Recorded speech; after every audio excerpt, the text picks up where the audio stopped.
Fundraisers, bonjour.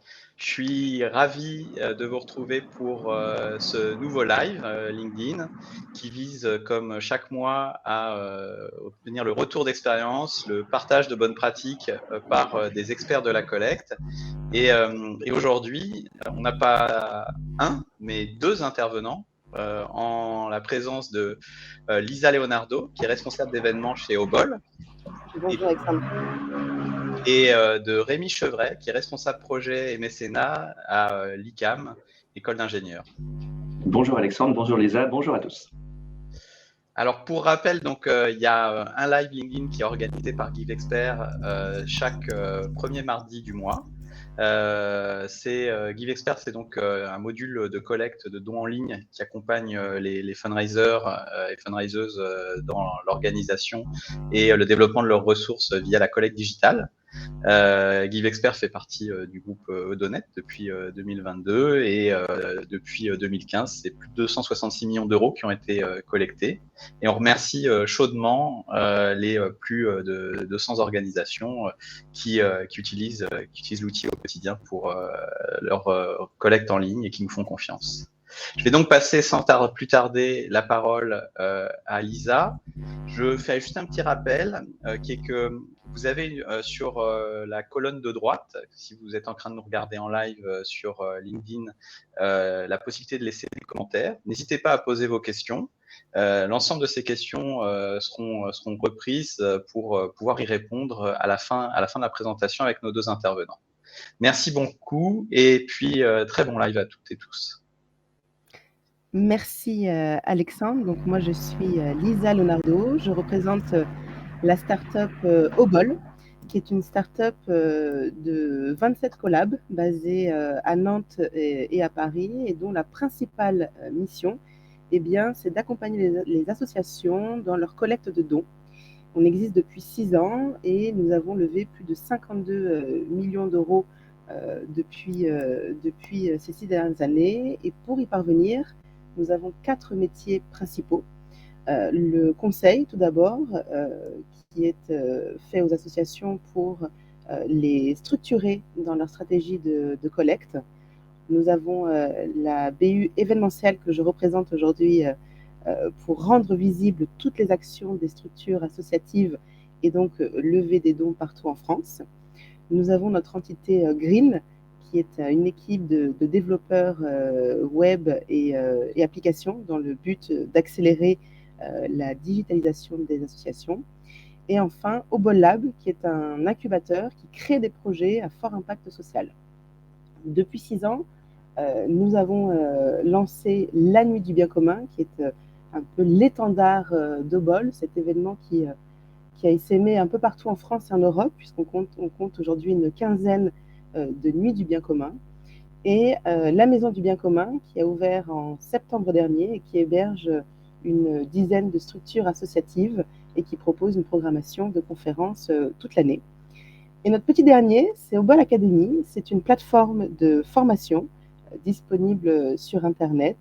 Et l'objectif, c'est de partager des bonnes pratiques, de stratégies de levée de dons. Donc, on vous livre quelques conseils événementiels, quelques piliers et leviers stratégiques pour optimiser votre collecte.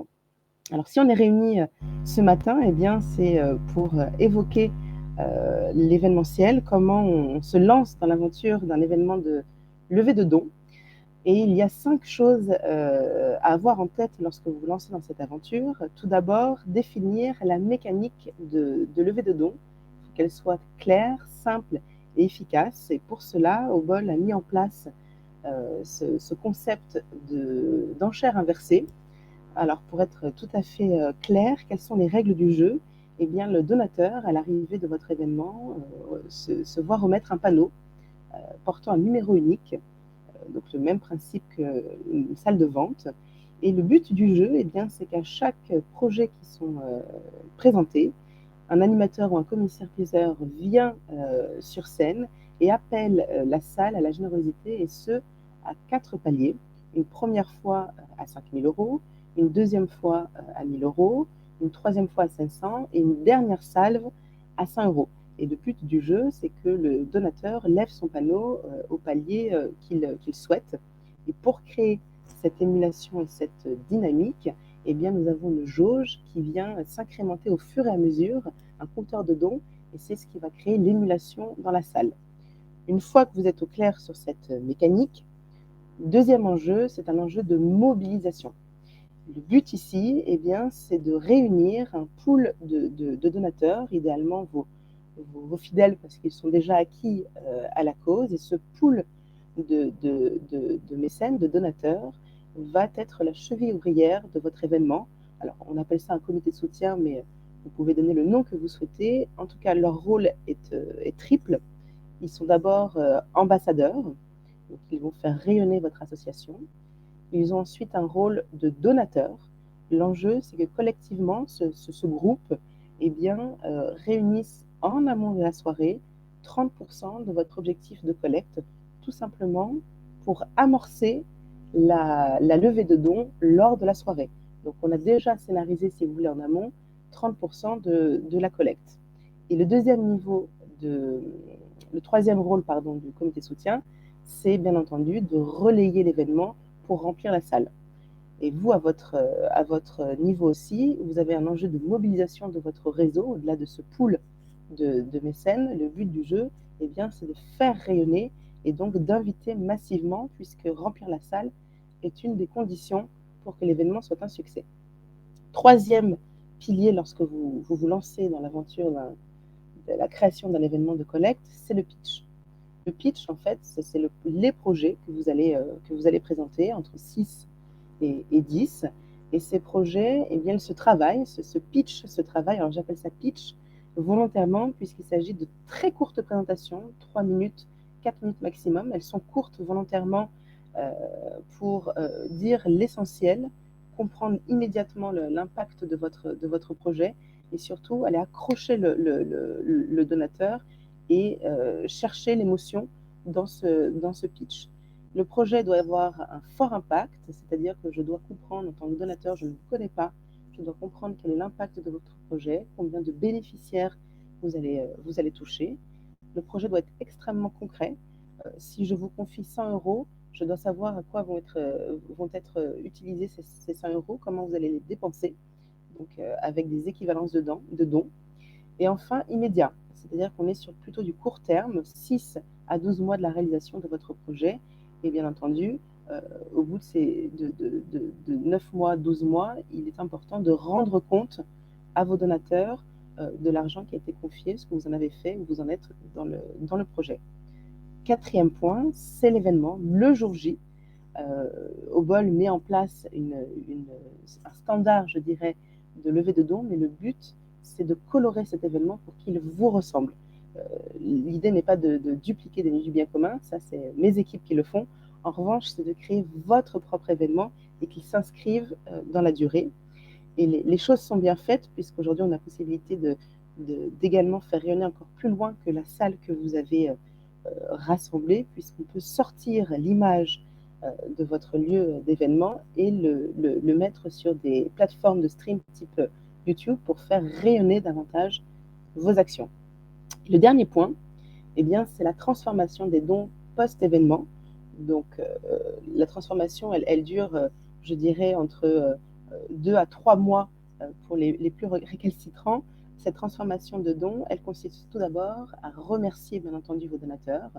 Et ensuite, grâce à des outils que nous allons voir juste après avec Alexandre et Rémi, eh bien, c'est ces applications et ces formulaires de dons qui facilitent eh bien, la concrétisation des promesses qui vous ont été faites.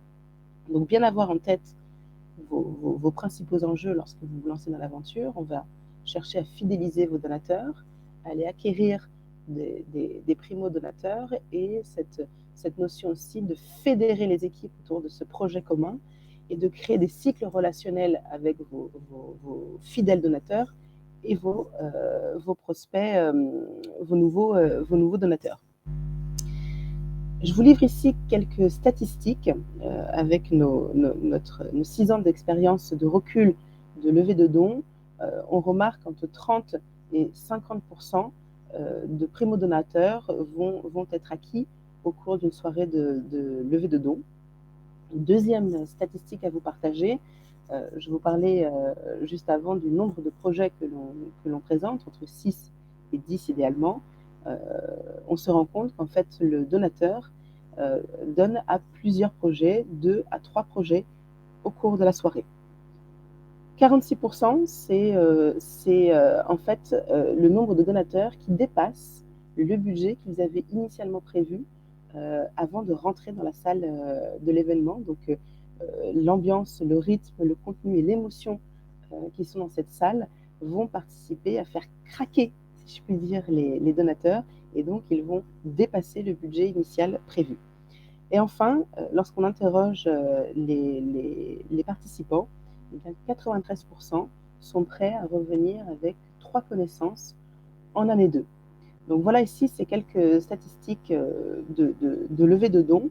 J'espère que ça va vous encourager à vous lancer dans l'aventure. Et ce que je vous propose, c'est qu'on passe la parole à Rémi, avec qui nous avons monté la Nuit des Audacieux, qui est un événement monté par l'ICAM, accompagné par Obol. Et Rémi, je te laisse la parole.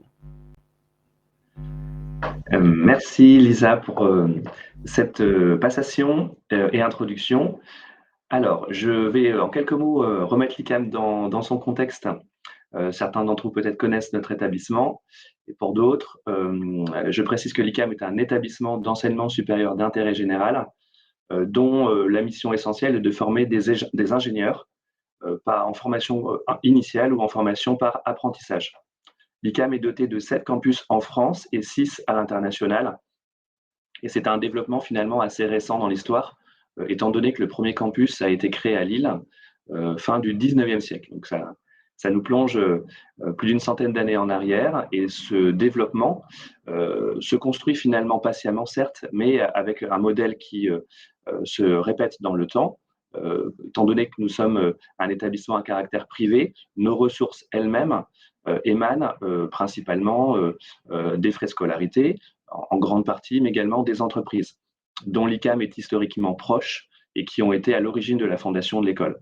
Donc, de ces relations ancestrales, si je puis dire, on en a tiré une expertise qui est de pouvoir, avec les entreprises, bâtir des rapports dans la durée sur un certain nombre d'objectifs et de missions. Parmi ces objectifs, l'ICAM a, je dirais, pour devoir, pour responsabilité, d'être à l'équilibre. C'est notre modèle. On est une association à but non lucratif, et il nous faut nécessairement équilibrer nos ressources entre tous nos dépenses de personnel, nos investissements sur nos campus à chaque ouverture ou développement de formation. Et pour ça, il faut qu'on ait en équivalence des produits. Parmi ces produits, l'ICAM s'est doté depuis maintenant plus de 40 ans d'une fondation reconnue d'intérêt général qui s'appelle la Fondation Ferronvro, qui fait partie du collectif de l'ICAM. Et cette fondation permet justement à nos donateurs de bénéficier de tous les avantages liés à la déduction fiscale, que ce soit des dons émanant d'entreprises, de particuliers, et tous les dispositifs qu'on peut connaître, notamment liés à l'imposition sur la fortune immobilière, les legs, etc. Donc, l'ICAM a déjà cette expérience, cette expertise liée à la collecte de fonds d'origine privée. Ces dernières années, je pense, profitant un peu de ce qui nous a été imposé avec le Covid, on a cherché à renouveler nos pratiques, à imaginer de nouvelles modalités de collecte de dons, que ce qui est déjà pratiqué, et avec, on va dire, un certain savoir-faire par nos équipes. Je ne suis pas tout seul dans ce pôle. Il y a une responsable qui s'appelle Anne Gallois, et une experte est chargée de mission en marketing relationnel, marketing direct. Donc cette équipe, effectivement, est déjà constituée pour pouvoir solliciter nos donateurs. On a visé effectivement avec Obol quelque chose de nouveau, ayant eu l'expérience à titre privé de la nuit du bien commun. On a assez rapidement compris que ce type de soirée pouvait s'appliquer à l'ICAM, alors qu'on n'avait pas, dans l'enseignement supérieur, vu de telles choses se produire. On a imaginé pouvoir effectivement le dupliquer pour accompagner cette nouvelle phase de développement, dès lors que l'ensemble de nos campus progresse et qu'il y a d'autres projets d'ouverture en France comme à l'international. Donc ça impose, encore une fois, de collecter de nouveaux moyens. Donc, l'ICAM s'est rapproché de Bol et a profité de son savoir-faire et d'un dispositif clé en main, dans la mesure où tout ce que Lisa a présenté précédemment nous a été transmis en termes de savoir-faire, et il nous a été rendu possible en tout cas de pouvoir profiter de ce dispositif et de l'adapter à notre atmosphère, nos valeurs, et en faire un événement vraiment singulier et reflétant réellement notre identité profonde. En cela, l'ICAM a identifié 6 projets. Lisa parlait d'une jauge entre 6 et 10.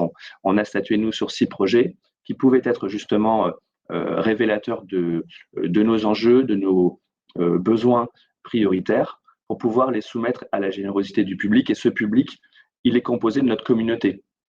On n'est pas allé chercher nécessairement des entreprises qui étaient inconnues de l'ICAM. On a encore une fois ces relations dont je parlais qui nous ont permis d'aller plus directement auprès de certains mécènes, connus ou prospects, des alumni, des parents d'élèves, avec naturellement cet objectif de pouvoir élargir notre base de donateurs à de nouvelles catégories.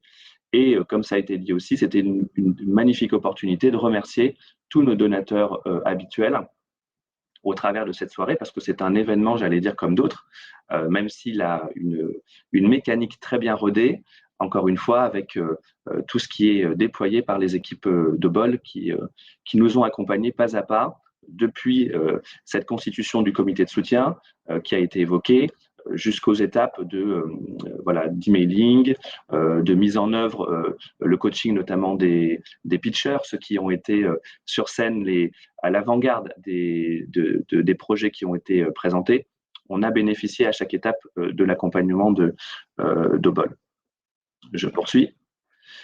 Si je m'arrête quelques instants sur les résultats, alors on est très satisfait de manière générale de ce qui s'est produit, et au-delà des chiffres, ce qui a été le plus marquant, je pense, ça a été quelque chose qui est de l'ordre de l'expérience collective et une expérience agréable. C'était probablement un point, pas de crispation, mais d'interrogation dans l'esprit de nos directeurs quand on est venu avec cette proposition nouvelle de faire une soirée de collecte de fonds sur un format totalement décalé, original au sein de l'ICAM. Parler d'argent à des entreprises, même si elles sont proches de l'ICAM, n'est pas chose facile, parce que c'est quelque chose qui nous met dans une situation un peu d'obligé. Alors, on cherche à obtenir un soutien, et de quelle manière? Alors, les manières, elles sont connues, hein, rendez-vous en face à face, emailing, appel téléphonique, tous ces outils-là, vous les connaissez, et se mettre finalement un peu au devant de nos donateurs lors d'une soirée. On a toujours la crainte que cette soirée n'atteigne pas ses objectifs et que les gens ne comprennent pas les messages qu'on souhaite leur apporter. Les résultats démontrent bien le contraire, et qu'on a réussi à la fois à collecter les fonds espérés, donc 150 000 euros, qui ont transité par notre fondation, et ensuite qui reversent sur les projets fléchés les fonds obtenus. Donc le taux de conversion est quasiment proche de 100%. Comme Lisa le disait, sur un temps équivalent à 2 mois, 2 mois et demi pour les derniers donateurs. On a eu différentes modalités de collecte pour obtenir ces fonds, à savoir la carte bancaire. Donc, au travers du formulaire qui a été mis en place avec GiveExpert, qui là aussi était notre soutien sur la partie technique, une plateforme qui nous a permis de collecter directement les fonds par carte bancaire, ou sinon un fléchage vers les autres moyens comme les chèques et les virements, pour que ça puisse convenir à l'ensemble des donateurs. En termes de résultats, toujours, on a eu 150 participants externes qui se sont rendus lors de cette soirée, qui était là aussi conforme à notre objectif. Et on a pu compter 60% de donateurs parmi ces participants, et un taux qui a dépassé notre espérance de 70% de primo-donateurs, qui pour nous engage aussi par rapport à cette nouvelle population, principalement composée d'entreprises. On a eu des dons supérieurs à 5 000 euros émanant de plus d'une douzaine d'entités, et ce qui a constitué plus de la moitié finalement de l'ensemble des dons collectés lors de la soirée. Donc, ça correspond encore une fois à nos racines, notre identité, d'avoir un réseau d'entreprises partenaires qui nous accompagnent dans la durée, et ces entreprises ont répondu présent lors de la soirée et ont été là aussi dans une dynamique de générosité qui nous a dépassé et qui a été vraiment le succès de la soirée, et aussi, encore une fois, un moment très agréable conclu par un cocktail et en amont avec un accueil, un temps d'introduction avec une musicienne de l'ICAM. On a encore vraiment voulu, une fois, valoriser qui on était, nos talents, tant étudiants que collaborateurs. Alors, à l'issue de la soirée, les choses ne s'arrêtent pas. Finalement, lors de la soirée, qu'est-ce qu'on obtient? On obtient des promesses. C'est un peu comme le Téléthon, c'est la même mécanique. Il faut pouvoir convertir ces promesses. Alors, Obol, à la fin de la soirée, nous remet une compilation des promesses de dons. Donc, toute la soirée a été enregistrée par les équipes techniques. Et donc, ces enregistrements correspondent justement à on va dire, des soutiens individuels qui sont comptabilisés. Donc, chaque personne est rattachée à un panonceau. Monsieur Germain, numéro 37, a levé tant de fois son panneau à différents paliers. Donc, cette comptabilité nous permet de revenir vers cette personne-là individuellement pour lui faire un récapitulatif de ses dons à J+2. Donc, il faut effectivement là que nos équipes soient assez réactives, aussi bien les équipes de l'ICAM, ça l'a été, que celles d'Obol, pour pouvoir récapituler l'ensemble de ces dons et garantir leur affectation quasi immédiate une fois que les fonds ont transité par la Fondation. Et des relances qui se sont effectuées à J+10, et encore une. Après, on était plus sur des relances individuelles, parce qu'à mesure que les gens convertissent leurs dons, évidemment, on a une population qui ne fait que se restreindre au fil du temps. Donc, ce que je vous propose maintenant, c'est de redonner la parole à Alexandre, qui va pouvoir vous expliciter encore plus en détail les modalités techniques qui nous ont servi pour pouvoir convertir ces dons au fil du temps. Merci beaucoup. Donc, c'est comme tu le disais, Rémi, la problématique, c'est une problématique. Attends, Alexandre, ça passe mal chez moi. Pardon. Également, oui. Le son ou la vidéo? Ça se trie un peu. Attends, je vais couper peut-être la vidéo alors à ce moment-là. Si ça aide à avoir un meilleur. Est-ce que vous voyez bien les mots? Non, le son est tout à fait mauvais. Ah, c'est étonnant. Ça passait bien tout à l'heure.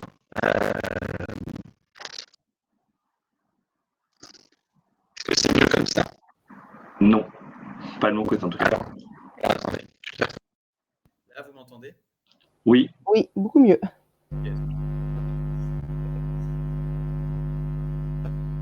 Ce que je disais, c'est dans le dispositif qu'a présenté Rémi, donc la promesse qui est prise au soir de l'événement, la nuit des audacieux, doit être transformée. Et un des moyens de transformation, c'est bien évidemment le fait de les amener à donner en ligne.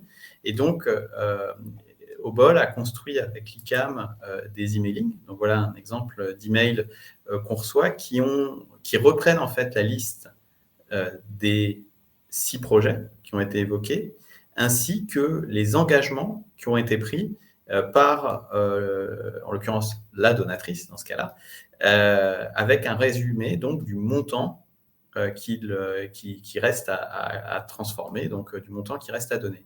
Et là où on va pouvoir automatiser la chose, c'est-à-dire au-delà de ce fichier avec toutes ces données qui est transmis par Obol et qui est utilisé pour personnaliser ces emails au niveau de l'ICAM, c'est qu'on va pouvoir de la même manière pré-remplir le formulaire de don. Donc quand je clique sur « Je donne maintenant », en fait, je vais arriver sur un formulaire de don où automatiquement, les éléments de nom, prénom, email, mais aussi montant de dons qui remontent depuis la soirée, sont personnalisés. Et cela, ça se fait de manière très simple, et c'est une bonne pratique de manière générale, y compris dans des emailing ou tout autre type de campagne, parce que comme vous le voyez là, il suffit en fait, dans n'importe quel formulaire, de passer des variables qui vont permettre de spécifier. Donc, il s'agit d'un don simple, d'un montant, par exemple, de 250. Là, j'ai mis mes coordonnées.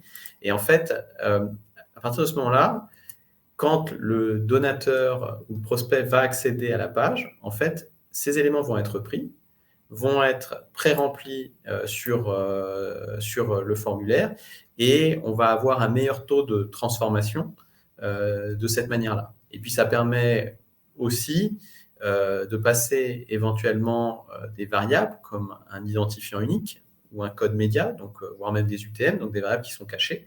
Et ces variables vont vous permettre d'avoir un élément supplémentaire de tracking qui va arriver directement dans votre export des transactions en ligne et donc potentiellement dans votre CRM s'il est connecté avec les formulaires de dons GiveExpert.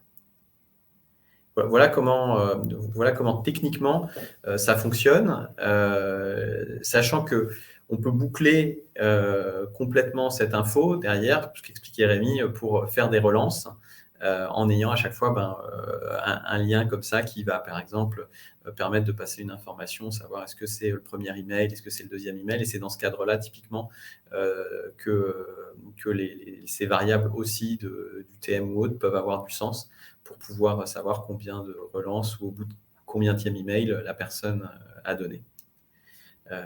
Voilà, l'objectif, c'était de vous montrer comment techniquement ça se réalisait dans cette courte démo. Déjà, je tiens à remercier Lisa et Rémi d'avoir partagé cette première, parce que c'est ce que tu disais, Rémi, pour l'enseignement supérieur, d'un événement de collecte comme ça, multicanal. Ce que je vous propose, c'est de prendre un petit moment pour répondre à notre enquête qui nous permet de savoir ce que vous pensez de ces lives, aussi de recueillir vos idées pour des prochains lives.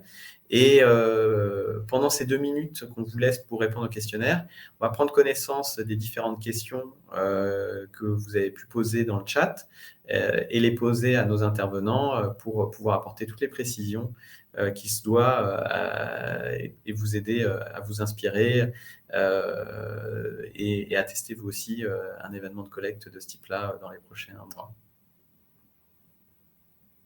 Donc, on vous laisse 2 minutes pour répondre à ce questionnaire et on reprend la parole avec nos intervenants pour répondre à toutes les questions. Merci d'avance.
Merci à toutes et tous d'avoir pris le temps de répondre à ce petit questionnaire qui nous est très utile.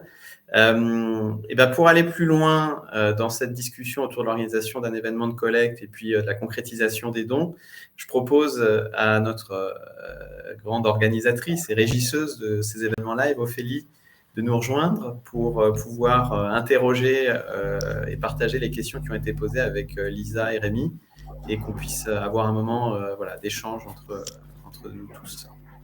Merci beaucoup Alexandre. Bonjour tout le monde. Alors effectivement, nous avons des questions, notamment on a 2 questions de Pierre-Édouard. La première, avez-vous organisé des événements mixtes, présentiels plus participation à distance? Et si oui, dans quel contexte et avec quel succès? Ça, c'est pour Lisa. Je prends la balle. Réponse oui. Alors, on a organisé chaque Nuit du bien commun, par exemple, sont des événements qui sont streamés en live. Je l'ai fait également pour l'association L'Arche en France. Ce que l'on remarque, c'est que il est certain que l'émotion passe beaucoup moins facilement à travers un écran. Donc, le temps de connexion d'un donateur à distance est d'une demi-heure maximum. En revanche, ce que je peux vous dire en termes de collecte, c'est que le stream, les dons collectés sur le stream correspondent à 15 voire 20% de la collecte globale. Donc, on arrive, c'est un levier pour optimiser la collecte, mais il faut avoir en tête qu'il y a un gros travail derrière de communication sur vos réseaux, sachant que je dirais le principal, c'est d'abord de rassembler dans la salle, et donc d'avoir une salle remplie, et ensuite d'ouvrir sur le volet hybride streaming. Il ne faudrait pas se priver de grands donateurs qui seraient derrière leur écran et non en salle. Donc, je suis toujours très mesurée quand je parle d'événements hybrides. Les forces sont à concentrer en salle, et ensuite, certes, on sort l'image, on l'envoie sur YouTube, et avec une animation idéalement de chat pour que ce soit beaucoup plus participatif et que le donateur se sente acteur finalement de cette soirée, quand bien même il se situe à distance. Merci. Et la deuxième question de Pierre-Édouard, c'est: y a-t-il la possibilité de concrétiser les promesses pendant l'événement? Je dirais qu'il y a deux écoles. Au bol, nous recommandons en tout cas, notre vision des choses, c'est que pendant 1h30, on ne fait que parler d'argent. C'est vraiment 1h30 intense, on ne parle que de dons. Et donc, à la sortie de la salle de spectacle, on n'a qu'une envie, c'est de se prendre une petite coupette avec les donateurs, les porteurs de projets, et partager un temps ensemble, aller plus loin dans les projets s'il y a des questions. Et ce temps de collecte de dons arrive plutôt à J+2, J+3 pour, je dirais, 2 principales raisons. Enfin 3. La première, je l'ai déjà évoquée, on ne fait que parler de sous. La deuxième, c'est qu'on n'est pas en capacité de dire à M. Germain, qui avait le parle de 37, en sortie de salle, combien il a donné et à quel projet. Parce qu'il y a tout un travail de compilation de dons à J+1, et donc sur l'instant, on n'est pas en mesure de le donner. Et deuxième point, pour la raison pour laquelle on ne collecte pas le jour J, c'est que les donateurs donnent souvent un petit peu plus, 10-15% post-événement, parce qu'ils se sont dit mince, j'ai donné que 100 € sur ce projet-là, il était vraiment chouette, je vais remettre 50 € supplémentaires. Donc ça permet de maximiser le don. Et d'ailleurs, dans les petits mails J+1, J+3 que nous faisons, on propose toujours aux donateurs de donner un peu plus que ce qu'il avait promis. Donc voilà un petit peu les raisons pour lesquelles on ne collecte pas in situ.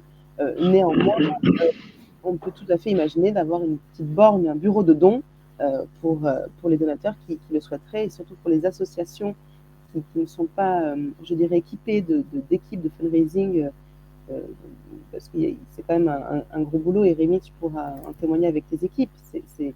Il s'agit quand même d'aller chercher 150 000 €, donc c'est du mailing, des coups de fil perso individuels, donc il y a un vrai travail post-événement. L'événement ne meurt pas quand on ferme le rideau. Il y a quand même un gros travail derrière pour aller chercher ces dons, et donc de facto, je sais que certaines associations aiment avoir une petite bande de dons, ça les rassure de pouvoir concrétiser très vite.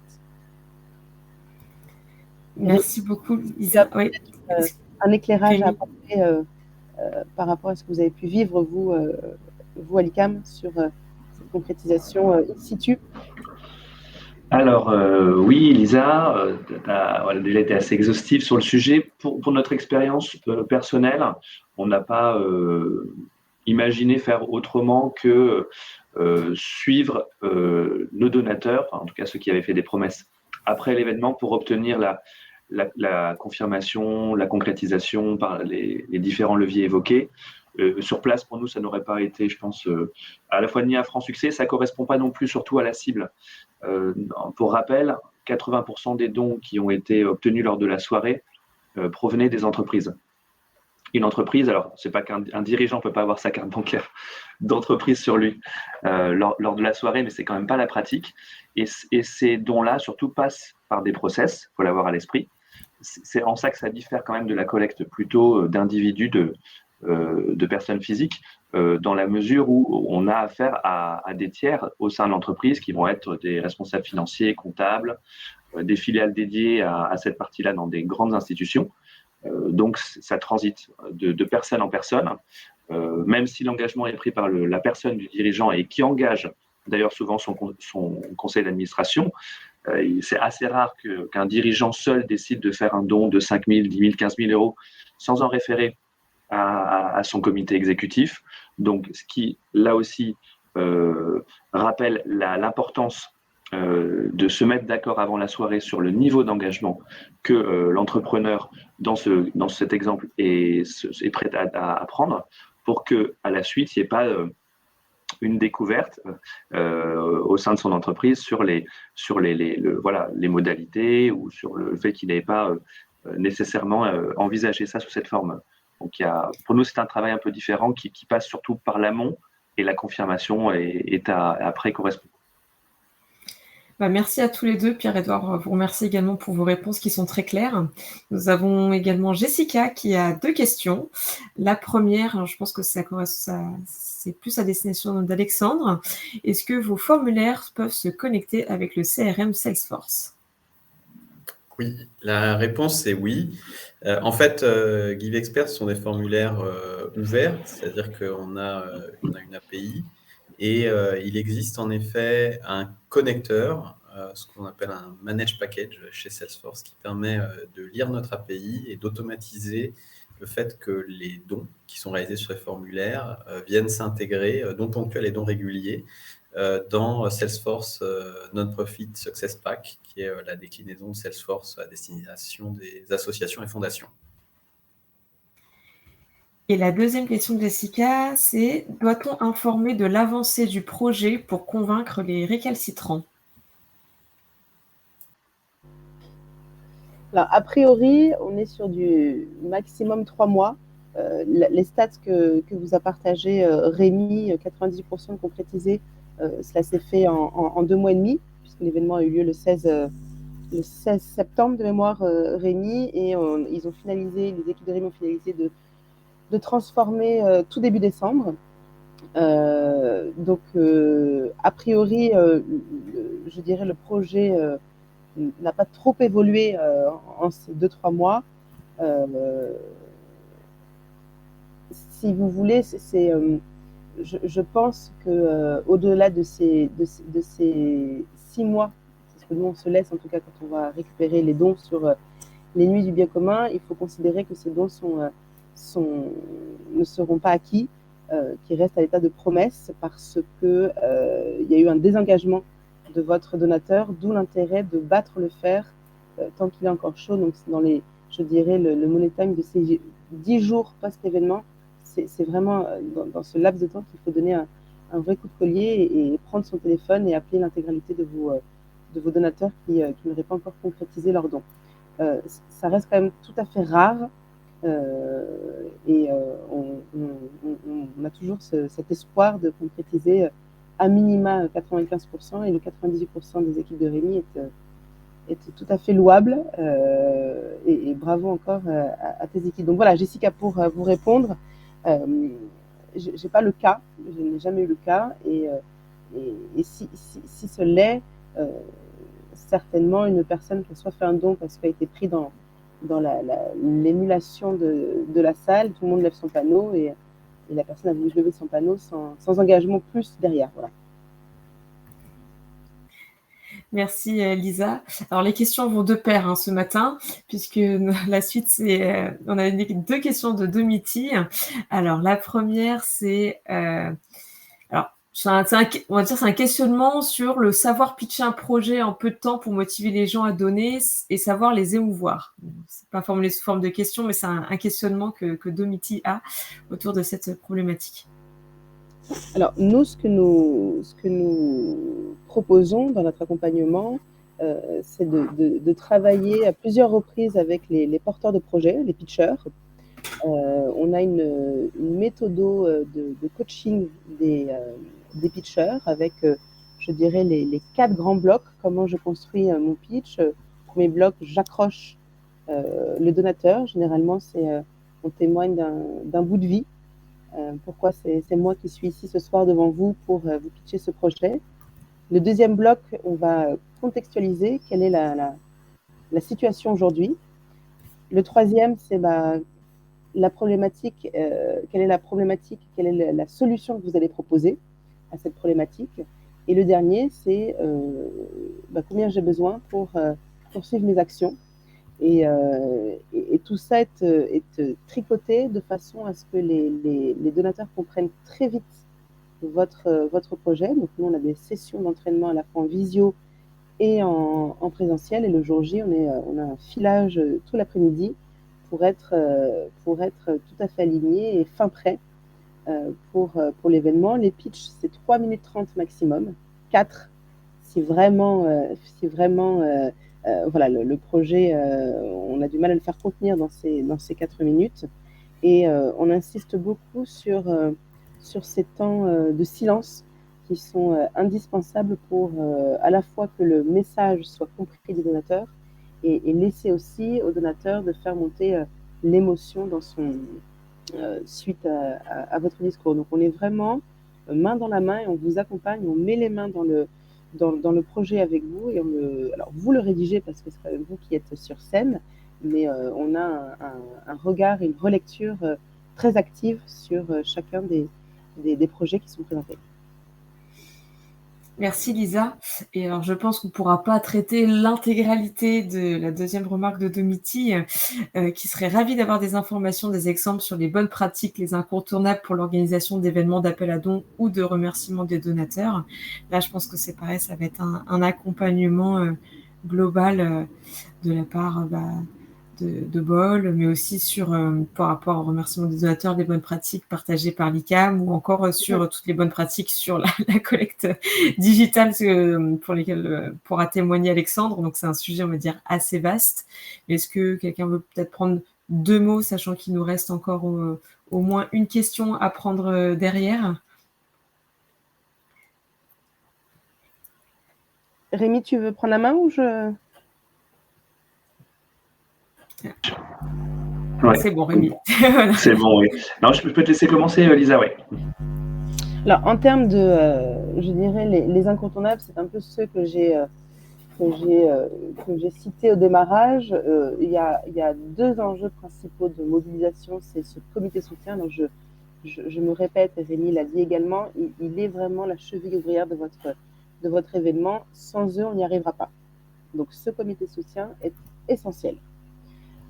Ensuite, une autre bonne pratique que j'ai envie de partager ici, on ne l'a pas évoqué, mais un événement de collecte n'est pas un événement de dépense. Et donc, le but du jeu, c'est aussi aller chercher des mécènes qui sont en capacité de financer vos frais de structure d'événement. Le lieu, la salle, le traiteur, la technique, tous les outils de communication que vous allez déployer, ça a un coût. me rémunérer aussi. C'est un coût si jamais on travaille ensemble. Donc, le but du jeu, c'est aussi de vous accompagner dans la recherche de mécènes. Donc, ce sont ces entreprises qui vont financer les frais de structure de la soirée. Et je dirais une troisième bonne pratique, c'est d'avoir des projets avec des thématiques différentes. Si je compare avec la nuit du bien commun, sur la nuit du bien commun, nous sommes multi-associatifs. Donc, on va avoir des projets autour de l'environnement, de l'éducation, de la formation, du mieux vieillir, etc., etc. Lorsqu'on est mono-associatif, il faut que dans l'association, on arrive à trouver des projets qui parlent aux personnes, aux donateurs qui aiment soutenir le bâti, par exemple. Ça peut être un projet autour de l'essaimage de vos actions. Ça peut être un projet autour de l'accompagnement supplémentaire des bénéficiaires. Donc, vraiment, l'idée, c'est de proposer une palette de projets qui puissent parler aux sensibilités de chacun. Et en termes, je dirais, j'ai une quatrième bonne pratique. Alors moi, je suis un peu une férue de la communication parce qu'on ne remplit pas une salle de 300 personnes en un claquement de doigts. Donc, c'est s'organiser, organiser les équipes en interne pour créer un vrai plan de com, une ligne éditoriale et ne pas avoir peur, parce que c'est sur les 2 mois, si vous voulez, que se jouent les inscriptions, le remplissage d'une salle, ne pas avoir peur d'envoyer 6 à 10 mails dans ce laps des 2 mois, avec un contenu différent, un focus projet, un focus les animateurs de la soirée, une présentation du comité de soutien, présenter le concept de la soirée, ces règles du jeu, cette mécanique de levée de dons avec son panneau. Voilà, essayez de toujours maintenir ce lien avec votre réseau et avoir une présence à l'esprit constante sur ces 2 mois et ne pas oublier que l'événement ne se termine pas une fois que le rideau est fermé, mais continuer ce cycle relationnel post-événement et rendre compte à 6-12 mois de vos projets, où vous en êtes. Vous nous avez confié X milliers d'euros, voilà où nous en sommes aujourd'hui. Donc, c'est important de maintenir ce cycle relationnel, puisque l'idée derrière, c'est quand même d'inscrire dans le temps cet événement de collecte, de faire des années 1, année 2, année 3, peut-être de l'essaimer si vous avez différentes antennes. Donc, très important vraiment d'avoir en tête que lorsqu'on fait un événement de collecte, l'année 1, c'est vraiment pour lancer ce cycle relationnel, fédérer, on l'a dit, acquérir de nouveaux donateurs et lancer ces cycles de relations donateurs. Rémi, si tu veux apporter un éclairage complété. Volontiers, Lisa, merci. Alors, ce que je retiendrai en termes de bonnes pratiques pour l'ICAM, d'autant qu'on est déjà dans cet exercice, vu que la première, parce qu'elle était c'était un site pilote quand on a lancé cette soirée sur Nantes, on a forcément maintenant plus de recul sur ce qui a fonctionné et ce qui pourrait être amélioré, et on a l'intention dès cette année de produire 2 nouveaux événements sur 2 nouveaux campus. Donc, ce qui pour nous nous semble évident, c'est qu'il faut d'abord une décision des instances dirigeantes de l'entité qui va héberger, qui va accueillir l'événement. Donc, dans notre cas de figure, c'était le conseil d'administration des sites, donc déjà des représentants qui peuvent, et ça a été le cas pour l'ICAM, être des donateurs potentiels. Donc, si on n'a pas ces gens-là, de notre côté, s'ils ne sont pas convaincus de la pertinence de l'événement et qu'ils ont peur d'un effet déceptif ou que, voilà, pour telle ou telle raison, ce n'est pas le moment, il y a toujours des bonnes raisons de ne pas le faire ou le faire plus tard. Mais ce qui est sûr, c'est qu'il faut un travail de conviction, il faut embarquer un certain nombre de personnes qui vont ensuite donner cette première impulsion à partir de laquelle on va construire assez sereinement la suite. Et la suite des opérations, elle se fait de 2 manières. D'abord, effectivement, avec les équipes internes, tant sur la dimension envoi d'invitation, relance, tous les outils qui ont été qualifiés durant ce webinaire, ça, il faut bien les maîtriser. Donc, nous, on a ce savoir-faire en interne avec Charlotte. Donc, il faut être sûr de ce qu'on est capable de faire sur le plan technique et avoir le temps pour le faire, c'est-à-dire au moins 4-5 mois avant l'événement. Parce que l'événement en lui-même, c'est une soirée. Alors, il ne s'agit pas seulement de trouver la salle, le traiteur, la régie son et j'en passe. Ça c'est pas ce qui prend le plus de temps. Il faut un temps assez long pour affiner les projets, trouver les bons pitchers et avoir le temps de les accompagner. Parce que faire ça à l'ICAM, moi, spontanément, je me suis dit, on sait faire.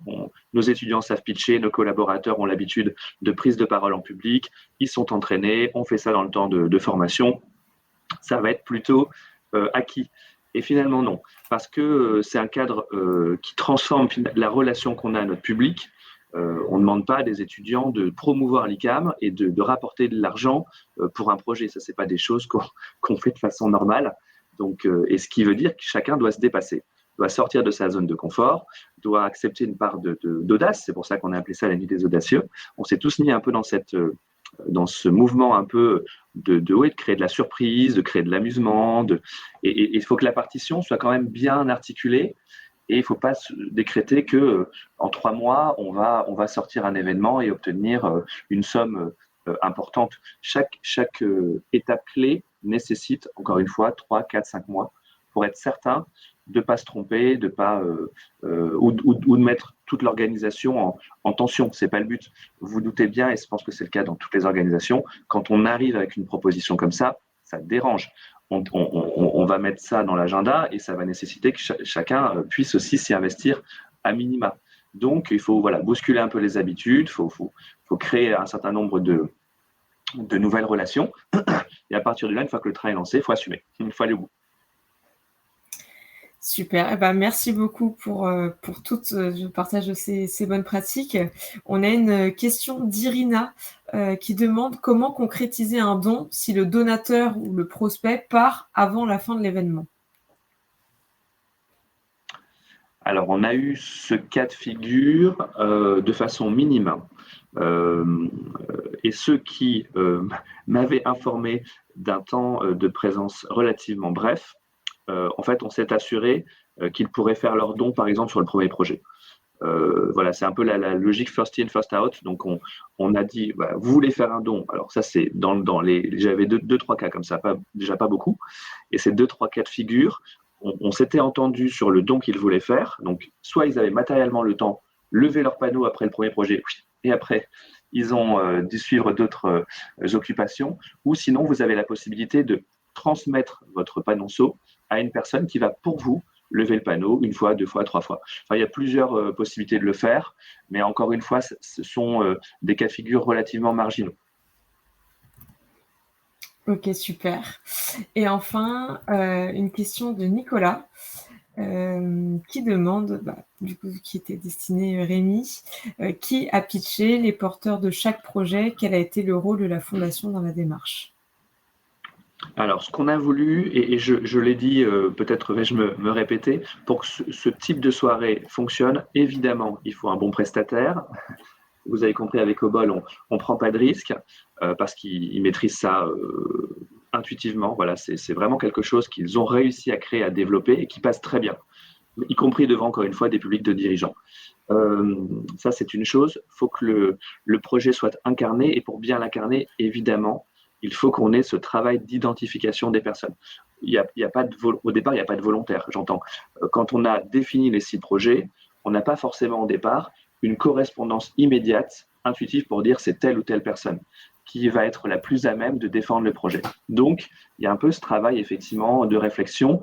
Ce qui a été pour nous un des critères, c'est qu'on voulait la mixité, homme-femme, et pas trop de binômes, donc plutôt des porteurs de projets individuels, et avoir aussi des personnes de différentes catégories, des étudiants de différentes promotions, différentes catégories de collaborateurs. Voilà, tout ça, c'est un peu notre cuisine, j'allais dire. C'est différent peut-être de porteurs de projets à d'autres. Salisa va peut-être pouvoir compléter. Et enfin, nous, le rôle de la Fondation, c'est un rôle d'assurance d'une part. C'est un peu notre signature aussi. On a une fondation reconnue d'utilité publique, ce qui donne aussi un crédit à ce qu'on va faire, des sommes qui vont être collectées. Je ne dis pas que d'autres sans fondation ne sont pas capables de donner, et ils le sont, ils ont des labels, etc., pour garantir effectivement le bon usage des fonds qui sont obtenus. Et notre fondation a ce rôle-là, un peu de juge de paix et par rapport à le bon usage des fonds. Et nous-mêmes, en tant qu'entité bénéficiaire, on est engagé vis-à-vis de la fondation, on a des reportings à faire sur l'utilisation des fonds, etc. Donc tout ça se met en place entre les entités de l'ICAM et la fondation, même si c'est une fondation qui est dédiée au projet de l'ICAM, au financement des bourses, des prêts de donneurs, etc. Et donc, ils ont été mis en avant à ce titre-là parce que ça donne de la notoriété aussi à la fondation. Quand ils reçoivent des courriers de la fondation, ils sont moins surpris, effectivement, des sollicitations à l'avenir. Je dirais pour compléter sur les pitchers, ces visages qui montent sur scène et qui vont raconter le projet doivent l'incarner. Et si la personne sur scène croit à son projet, nul doute qu'elle arrivera à faire lever les panneaux. Donc c'est primordial. Lorsque vous commencez à constituer votre équipe de pitchers, ça va prendre du temps. C'est ce que disait Rémi. Donc il est important que chacun ait conscience que il va défendre, de convaincre, il va défendre un projet et ce projet a besoin d'argent. Sinon, à la rentrée prochaine, il n'existe plus. Il y a un peu aussi ce côté d'immédiateté et d'urgence. Donc, si j'avais une reco, c'est vraiment quand vous sélectionnez vos pitchers, c'est qu'ils incarnent vraiment ce projet. Ça peut être des responsables, ça peut être des bénéficiaires, on peut le faire en solo, on peut le faire en binôme. Le tout, c'est qu'il y a un ensemble homogène et qui nous fasse vibrer. C'est vraiment le sens de la création d'un événement de collecte de dons. Eh ben super, merci pour l'ensemble de vos réponses à toutes les questions. Je pense qu'on ne pouvait pas faire mieux en termes de timing, puisqu'on arrive tout juste avant 10 heures. Et on a eu beaucoup de remarques également dans la réponse au questionnaire. Merci à toutes les personnes qui ont rempli le questionnaire et qui ont partagé dans les commentaires ou les suggestions le fait qu'ils aient beaucoup apprécié le format, que le live a été enrichissant, que je vous partage un petit peu, que c'était très clair et synthétique. Et vous demandez davantage de live. Alors, je vous mets dans le chat également le lien pour vous inscrire au prochain live. Hop, voilà. On vous remercie toutes et tous. Si vous souhaitez en retrouver d'autres. En tout cas, nous, on peut déjà vous dire que le prochain live aura lieu le mardi 14 mars. Donc, toujours à la même heure, à 9h, mardi 14 mars, sur une thématique qu'on vous révélera tout bientôt. Donc, on garde encore un peu le suspense et la surprise, mais nous avons déjà donc, notre intervenant pour ce prochain live. Donc, réservez bien cette date du mardi 14 mars. Merci beaucoup, en tout cas, pour l'ensemble de votre présentation, des retours d'expérience. J'ai l'impression que ça a été très, très apprécié par l'ensemble des personnes qui se sont connectées avec nous et qui ont partagé avec nous. Et merci aussi pour toutes les personnes qui nous ont suivis, parce que c'est vrai que ça a été assez interactif. Vous avez posé pas mal de questions et donc, du coup, c'était très enrichissant de pouvoir faire ces retours avec vous. Je ne sais pas si, Alexandre, tu veux ajouter un petit mot. Oui. Tu es passé l'homme de l'ombre depuis tout à l'heure. Je vous remercie toutes et tous. Au premier rang, Lisa et Rémi, c'était hyper intéressant, je pense très inspirant. L'innovation ne s'arrête pas à l'écran de l'ordinateur. Ces formats de collecte multicanal sont quand même des moyens de tisser des liens encore plus forts avec les donateurs. Et je me joins à tous ces commentaires élogieux qui sont arrivés dans LinkedIn pour vous remercier de l'intérêt et puis du partage de transparence ce matin. Merci beaucoup. Et puis, je donne donc rendez-vous à l'ensemble des fundraisers et fundraisers qui nous suivent pour un prochain LinkedIn Live dont, en effet, on annoncera très prochainement le thème. Merci à toutes, merci à tous, et puis bonne journée. Et Très bonne journée tout le monde. Et pour répondre à la dernière question de Pierre-Édouard, effectivement, il y aura un replay qui sera disponible et même la retranscription. Non seulement il y aura le replay donc, de cet échange en vidéo, mais il y aura également la retranscription en article détaillé. Comme ça, si vous souhaitez appliquer les bonnes pratiques qui viennent d'être partagées, vous pourrez vous référer directement aux différentes sections et prendre le temps de l'utiliser comme guide afin de pouvoir mettre en place les différentes pratiques. Comme ça, c'est vraiment complémentaire entre repasser cet échange vidéo et avoir un petit peu le récapitulatif de tout ce qui vient de se dire sous format article consultable pour mettre en place ensemble des bonnes pratiques. Et je vous tiens au courant, bien sûr, dès que tout ça est prêt. Super, merci à tous. Merci à tous. Très bonne journée tout le monde. Bonne journée. Au revoir. Au revoir.